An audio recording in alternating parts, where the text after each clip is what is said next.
Crispin, American Hard Cider, proud sponsors of USA Rugby. We're expecting another strong game against France. They're big, they're very powerful in the pack, and they've got some really dynamic backs who can move the ball. We expect the game to be pretty similar. About half of their squad played against us in the fall, so they also have some players that have come in. But they've also had the Six Nations Championship, so they've had 5 games, and we're really focusing on our game because we're not exactly sure what they're going to offer. So tomorrow we're going to go out and focus on us, learn what they do, and make those adjustments for the second game.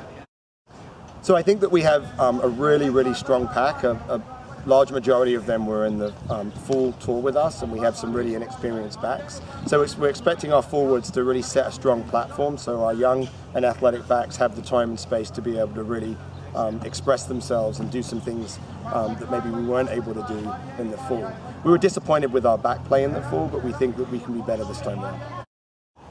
So we're really excited to have Shayna Turley as our captain. She's a Marine captain, helicopter pilot, so she brings some very strong leadership skills.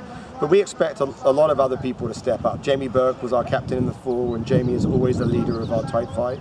Kit Wagner is another experienced player that we expect to step up and lead our forwards. And in the backs, I think Hannah Stolber at fly half is really becoming more comfortable in our attack and what we're asking them to do, and has a great kicking game. So we're looking for Hannah to lead the backs as well.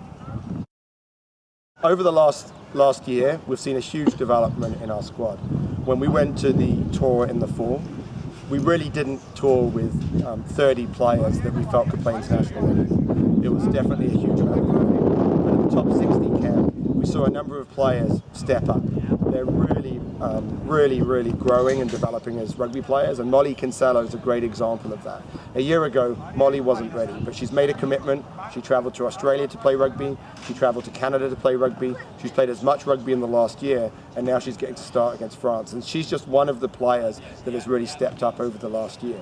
We're confident that with the players that we have in our program from the top 60 camp, that we are able to develop a squad that can go to the World Cup and be competitive. So we've got a couple goals that we want to have for the first match. One, we want to make sure that we put a lot of pressure on them defensively. So we want to see players make positive tackles, as many positive tackles as we can, and see that we can keep our shape and structure on defense. Those are our 2 big goals for our first match.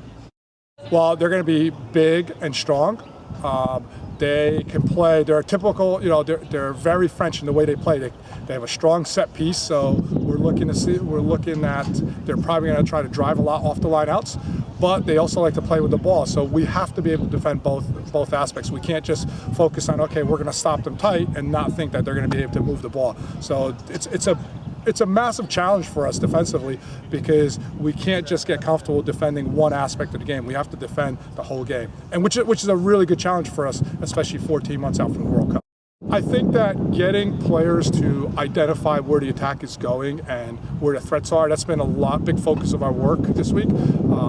Talking to the players about always facing up and anticipating where the attack's going to go, and hopefully that's going to work. And also just being as aggressive as they can, firing up. And I think the biggest thing that we hope that we see to change is that the players actually trust the system and trust each other, where each player doesn't have to defend the whole French team. That each player all she has to do is do her role and then trust each other and communicate to each other. Definitely the tackle contest. Whoever wins the tackle contest, whoever wins the race to the gain line is going to have the advantage both on attack and defense. Our goal is, and what we're going to track is how many positive tackles we make, which will show us, are we beating them to the gain line? So I think that's going to be the big advantage. It is the race to the gain line, and then the physicality at the tackle contest. Who's able to dominate that more?